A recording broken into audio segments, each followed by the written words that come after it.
Meeting at the crossroads where the two forbidden subjects of religion and politics intersect. This is the Sophie Scholl Roundtable. I'm Mel McGinnis, and with me is James Hagberg. He's been here before, and we talked on a subject I didn't realize he had so much information about. Young as he is, he's studied up on the nation of China. And when you think of what's going on over there today with the Olympics and everything that's else is happening in the world, you can't help but discuss this subject if you want to be up on world affairs. James, welcome.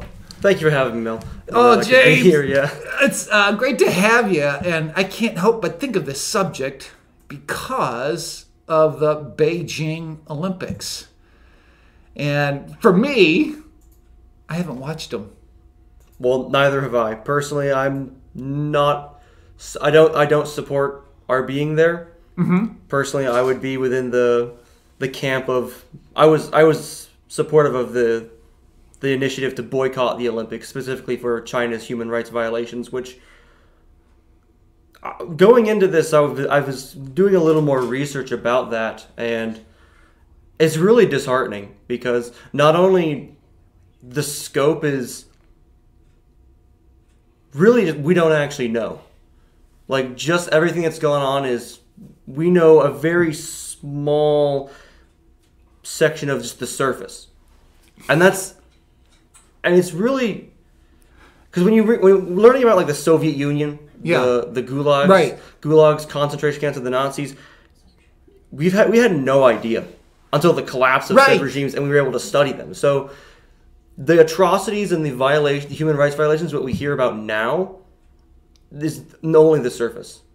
Yeah, I thank you for bringing that up, the historical perspective, because as I've briefly studied this, it seems like you had the New York Times speaking glowingly of Stalin and what was taking place in Ukraine when the Ukraine was being obliterated through the starvation tactics that Stalin was implementing.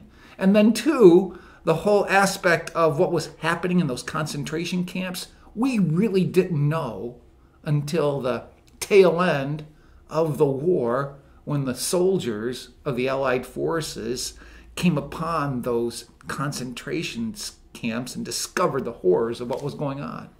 And it makes me wonder, too, is something similar like that happening in China? Yeah, and I mean, we don't know. I mean, and the other thing that is almost more disturbing is the fact that the complacency of the West and how we've reacted, or should I say, how we've ignored it. Mm-hmm. And a lot of that happened during the 1930s under the Nazis. One of the first initiatives that they attempted to do was to export Jews before they moved on to the concentration camps. And many Western countries simply refused to take them in because of the overall global anti-Semitic notions. Mm-hmm. So this has happened before, and even when the persecution of Jews was only,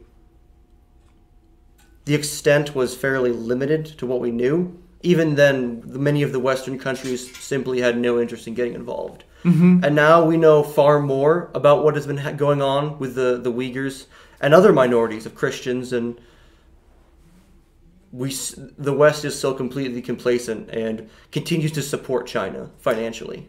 Yeah, and it's interesting, too, that as you study history in the last century, you saw corporations getting entwined with the Nazi regime. That is, corporations from the U.S. Yeah. I remember a book called Global Reach, and it seemed to discuss that very topic. And I feel like we're doing a repeat performance in China today. Yeah, I mean, that's something that I've found, that like the super corporations, big business, they go where money is.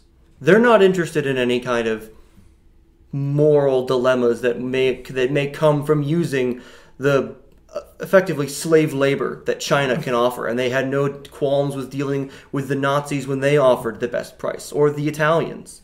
And that's often what fascist dictatorships have always been in bed with big business. Mm-hmm. They've always employed an economic model of state corporatism rather than capitalism or socialism, which is partially what makes them so effective and dangerous. Yeah, state corporatism, and we play along with it so well. We do. And I think another interesting factor in all of this is that in the previous century, you didn't have the sports component, meaning pro sports. Now you have the NBA that's thoroughly invested, the National Basketball Association, thoroughly invested in China. Meaning their product is over there in China, so they're very hesitant on bringing up these human rights issues that you began the program with. And I feel like I wish we could hear more of a voice from them, but I feel the dollar silences the mouth.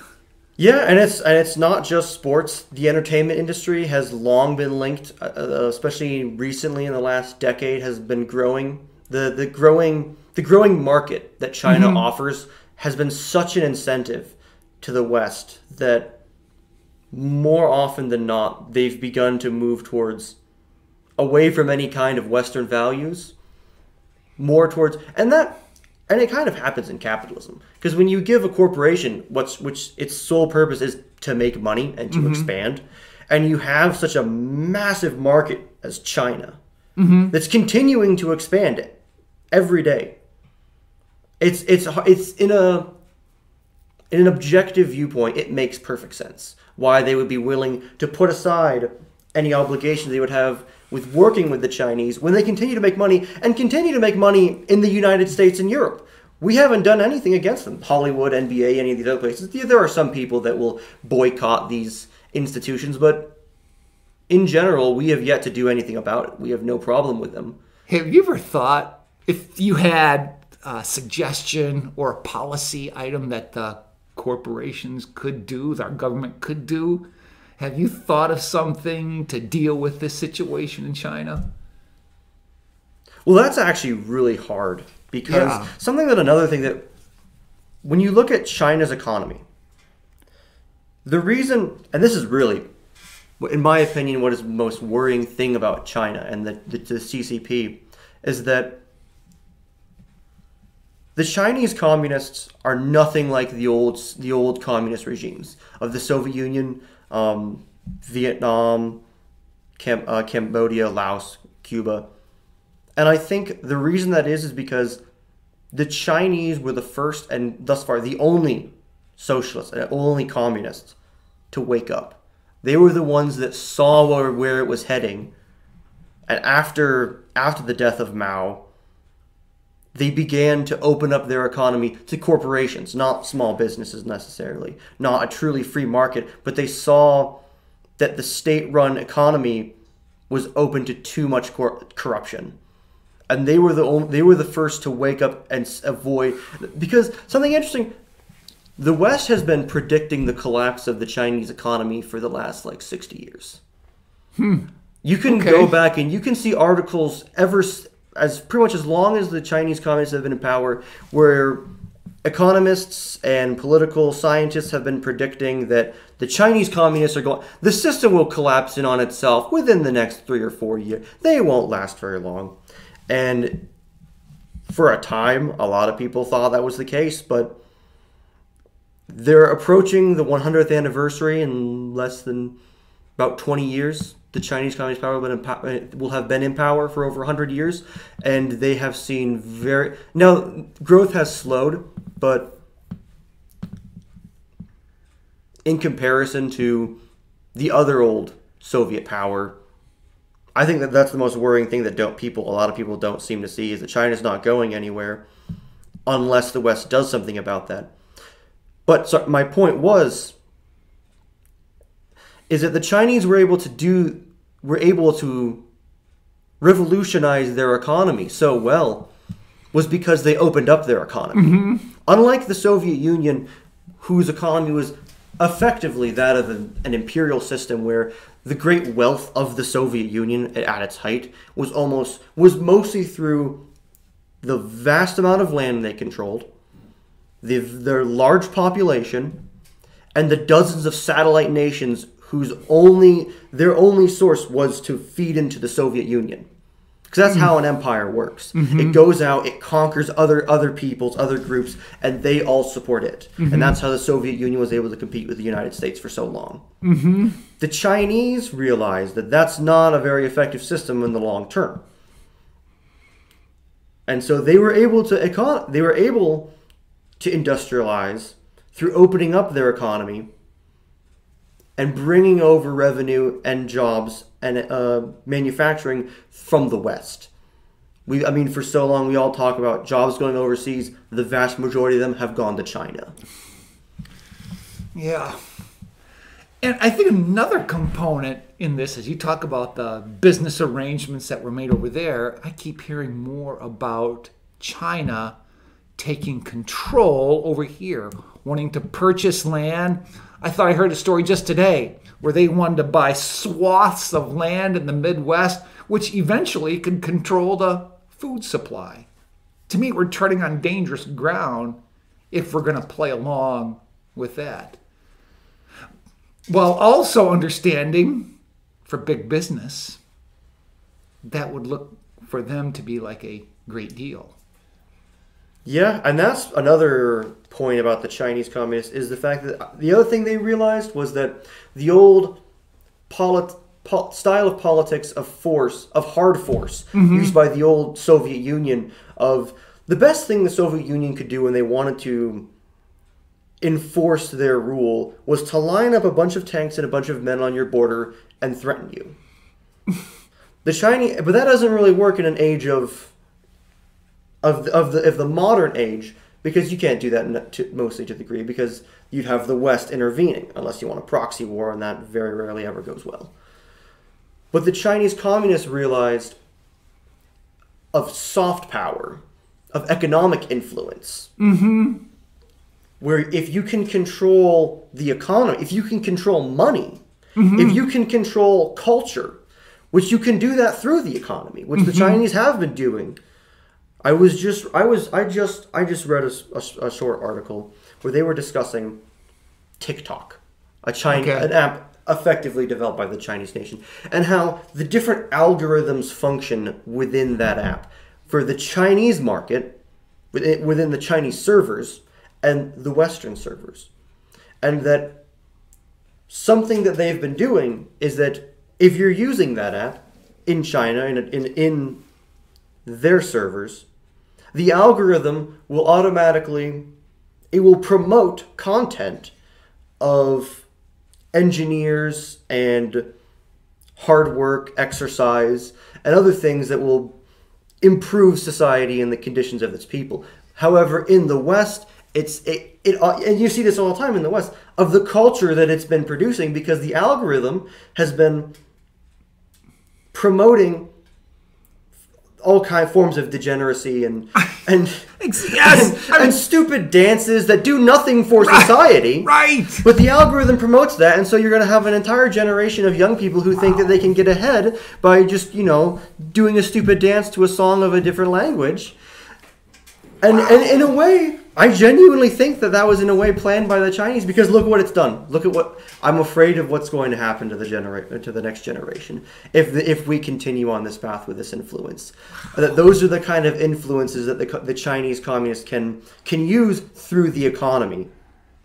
And like you say, kind of like a soft totalitarianism through use of the economy, utilizing the tools at hand that so are different from the previous century, with the Soviet Union utilizing military power to try to conquer territory through force, might, and militaristic means.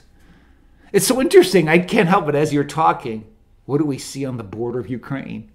Is that old style Soviet mindset at work? And we're dealing with two different versions of world powers trying to control more and influence the West or impact the West in ways that are different from one another. Well, the Russian-Ukrainian situation I would say, is because the Russian Federation has been in decline for the last almost since the fall of the Soviet Union. Mm-hmm. Russia's population has yet to recover from the Second World War. And the Russian economy has very much reflected that. And with the dissolution of the Soviet Union and all of the satellite states that were supporting the Soviet Union, with all of that gone, the Russian Federation has very much found itself in a very difficult situation and a very dangerous situation. And I believe the gambit currently going on with the Ukraine is that the majority of Russian industrialization is in the West. And so the Ukraine, which has historically been a very important part of Russia, it's been a very, very valuable, it's always been called the breadbasket of Russia, or the breadbasket of Europe. As Ukraine has drifted closer and closer towards the West, and with a possible NATO membership, NATO is actually the anti-Russia club. That is what it was always designed to be. It was the alliance to stop Russia. Right. And with Ukraine, if Ukraine was to join NATO, that would give the West effectively a grip on the neck of Russia. Yeah. They would have the perfect spearhead to stop any further Russian advancement. And so I think the objective of the current tension of Ukraine is either to coerce Ukraine into remaining neutral, to enter into a war, and most likely not annex the whole of Ukraine, but to try to establish, most likely to take eastern Ukraine, to give themselves a greater leeway between themselves and the West, to create a better buffer between their heartland and NATO. Yeah, wow. Yeah, I mean, I'm just thinking off the top of my head here. The perfect or ideal, maybe best situation would be, let's just have Ukraine remain neutral, as is. And therefore, you won't disturb the Russian bear by incorporating them into NATO. And then you won't create more instability by having it be annexed to Russia, the entire thing. Yeah, I believe the main reason where it comes is the fact of Ukraine itself. Because if Ukraine remains neutral and has no interest of joining NATO, then it's free game for Russia. Then there's no reason for Russia not to invade. Yeah. The reason Ukraine has been looking, attempting to move closer to the West is for protection against Russia.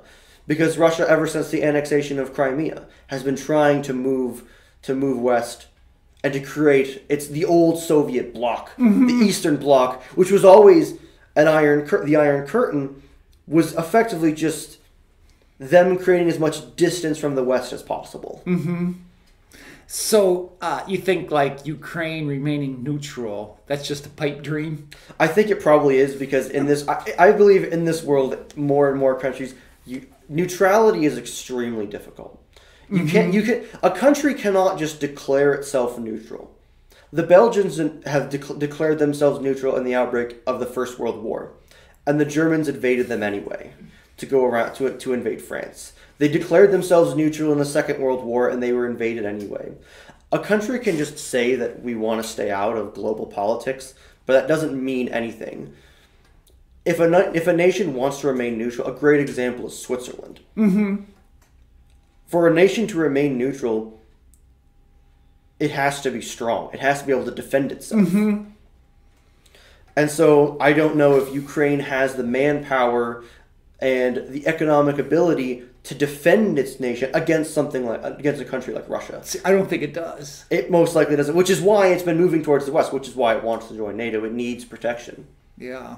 And it makes us think, as I heard, that there was an arms deal back during the Clinton administration in which Ukraine basically had to shift whatever military power they had over to the Russians.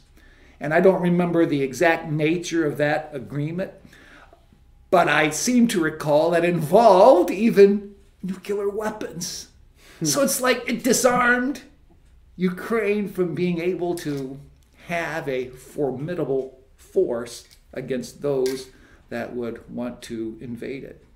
And I mean, just on the surface of things, you look at Ukraine and Russia, the disparity is enormous, meaning firepower, military. It's just like, so it makes you wonder what Putin is thinking. What is he up to?